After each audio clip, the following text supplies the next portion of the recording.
Esto despertó gran interés por la Patagonia, considerada una fuente proveedora de lana y carne ovina, productos de exportación, generadores de divisas. De esta manera, se hizo necesaria la expansión de la frontera para, como decía un funcionario de la época, reemplazar a los indios por ovejas. Se comenzó a pensar en poblar la región para asegurar la soberanía argentina en esas tierras y abrir una vía de comunicación hacia el Océano Pacífico para obstruir las ambiciones chilenas sobre el Estrecho de Magallanes.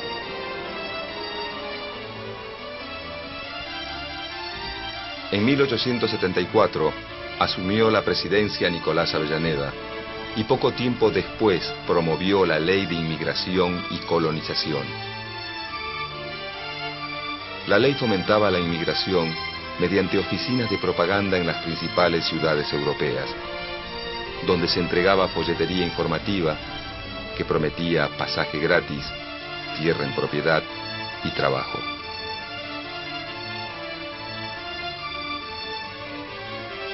Pero al llegar la oleada inmigratoria, la mayoría de las tierras estaban repartidas entre los grandes terratenientes.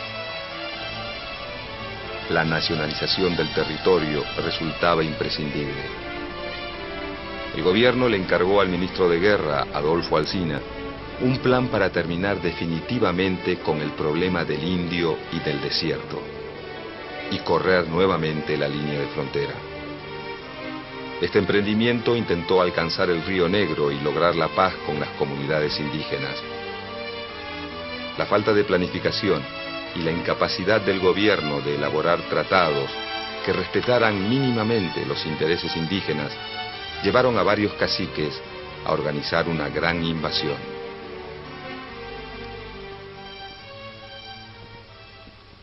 Alsina organizó la contraofensiva en 1876.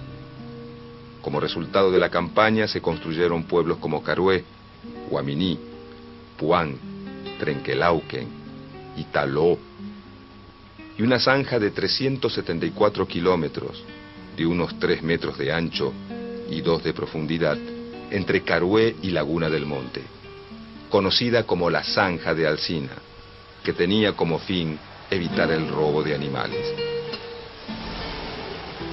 La política desarrollada por Alsina le había permitido al Estado ganar unos 56.000 kilómetros cuadrados, extender la red telegráfica, la fundación de 5 pueblos y la apertura de caminos. Alsina muere y en su reemplazo es designado Julio Argentino Roca.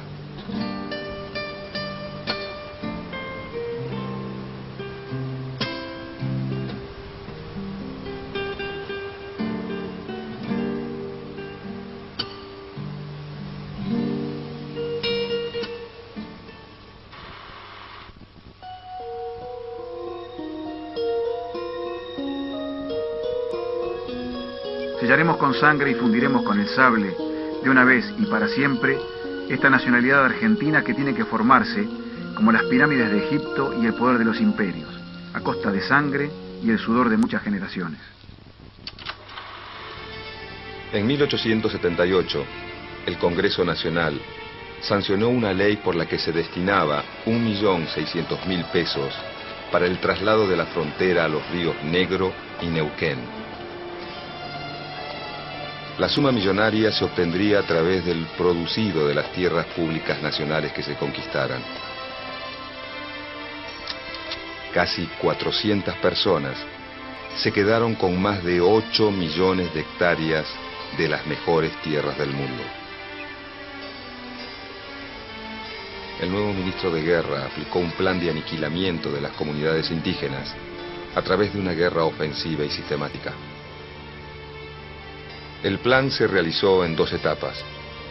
Una ofensiva general sobre el territorio comprendido entre el sur de la provincia de Buenos Aires y el Río Negro, y una marcha coordinada de varias divisiones para confluir en las cercanías de la actual ciudad de San Carlos de Bariloche. Julio Argentino Roca modernizó las tropas e incrementó la construcción de líneas telegráficas. Los batallones comenzaron a utilizar nuevos armamentos como los fusiles Remington, con un alcance de 1000 metros y la ventaja de disparo sin humo de pólvora que les permitía pasar inadvertidos. En julio de 1878, el plan estaba en marcha y el ejército de Roca lograba sus primeros triunfos con la captura de prisioneros y el rescate de cautivos.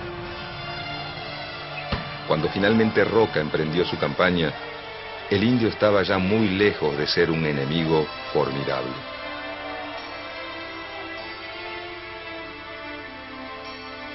En la superficie de 15.000 leguas que se trata de conquistar, comprendidas entre los límites del Río Negro, los Andes y la actual línea de fronteras, la población indígena que la ocupa puede estimarse en 20.000 almas.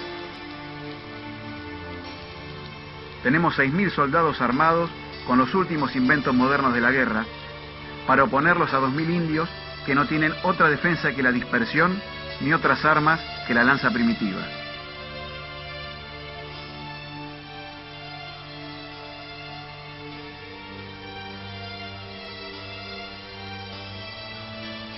Los indios que no caían por los fusiles eran alcanzados por enfermedades traídas por sus enemigos. Cuando la financiación estuvo aprobada y el negocio armado, Roca preparó sus fuerzas para la ofensiva final. La expedición partió entre marzo y abril de 1879. Los 6.000 soldados fueron distribuidos en 4 divisiones que partieron de distintos puntos para rastrillar la pampa.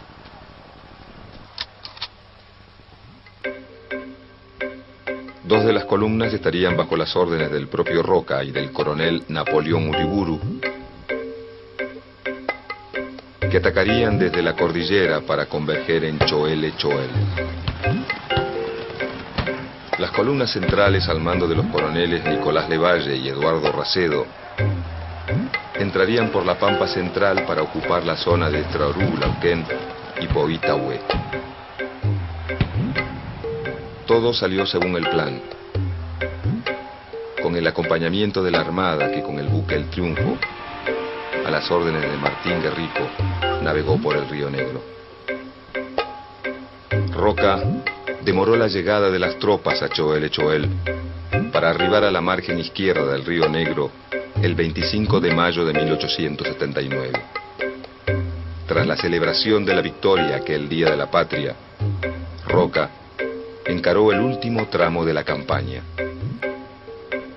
El 11 de junio las tropas llegaron a la confluencia de los ríos Limay y Neuquén.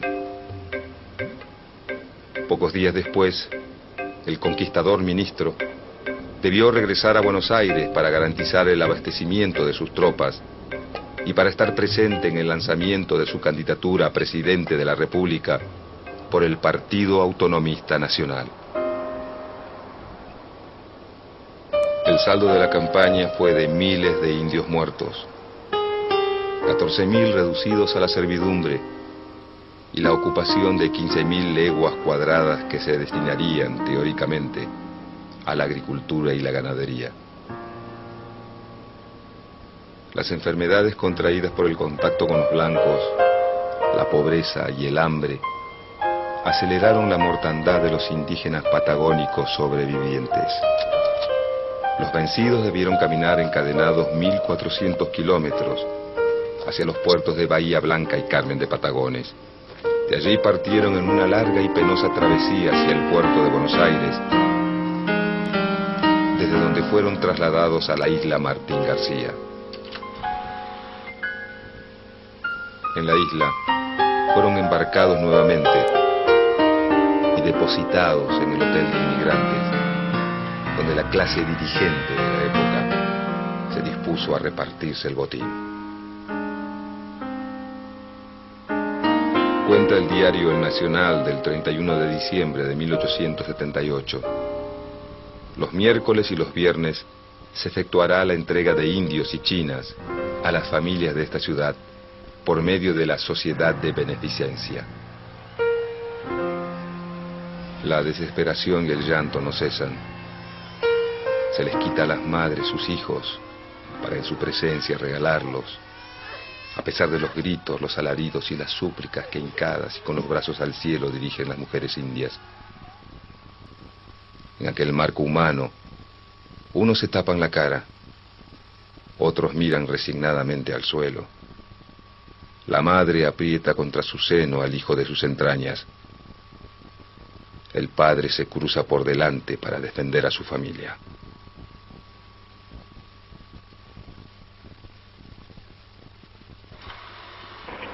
De todo me acuso, padre, pero juro ante Dios que no tengo una sola muerte inútil sobre la conciencia. La absolución. Ego te absolvo, in nomine Pater, Figlio e Spiritus Santo. Amén. La jerarquía católica expresó oficialmente su beneplácito por la conquista a través de Monseñor Fagnano. Dios en su infinita misericordia ha proporcionado a estos indios un medio eficacísimo para redimirse de la barbarie y salvar sus almas: el trabajo y sobre todo la religión, que los saca del embrutecimiento en que se encontraban. Algunas tribus con sus capitanejos y caciques que lograron escapar continuaron resistiendo por medio de escaramuzas en las fronteras, pero fueron finalmente reducidos por la fuerza o por el pacto, recibiendo un total de 24 leguas en zonas estériles y aisladas. La conquista del desierto cumplió con dos objetivos fundamentales para la élite gobernante: afianzar la burguesía y consolidar el poder militar. Además sirvió para que entre 1876 y 1903, un lapso de 27 años, el Estado regalase o vendiese casi 42 millones de hectáreas a 1.800 terratenientes, vinculados estrechamente por lazos económicos y familiares, a los diferentes gobiernos que se sucedieron en aquel período. 67 propietarios pasaron a ser dueños de 6 millones de hectáreas. Entre ellos se destacaron 24 familias patricias, que recibieron parcelas que oscilaban entre las 200.000 hectáreas de los Luro a las 2.500.000 obtenidas por los Martínez de Oz. Para 1920, solamente 50 familias eran propietarias de más de 4 millones de hectáreas en la provincia de Buenos Aires. Estas tierras fiscales, que según marcaba la ley de inmigración, debían ser destinadas al establecimiento de colonos y pequeños propietarios llegados de Europa, fueron distribuidas entre una minoría de familias vinculadas al poder que pagaron por ellas sumas irrisorias.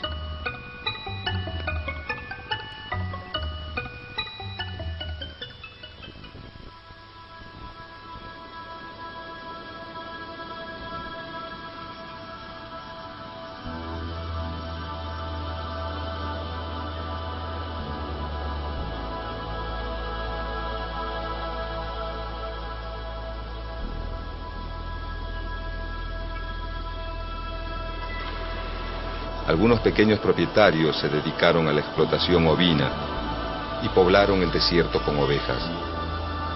Otros dejaron centenares de miles de hectáreas sin explotar y sin poblar, especulando con la suba del precio de la tierra. Aún hoy, el territorio de la Patagonia tiene un porcentaje de medio habitante por kilómetro cuadrado.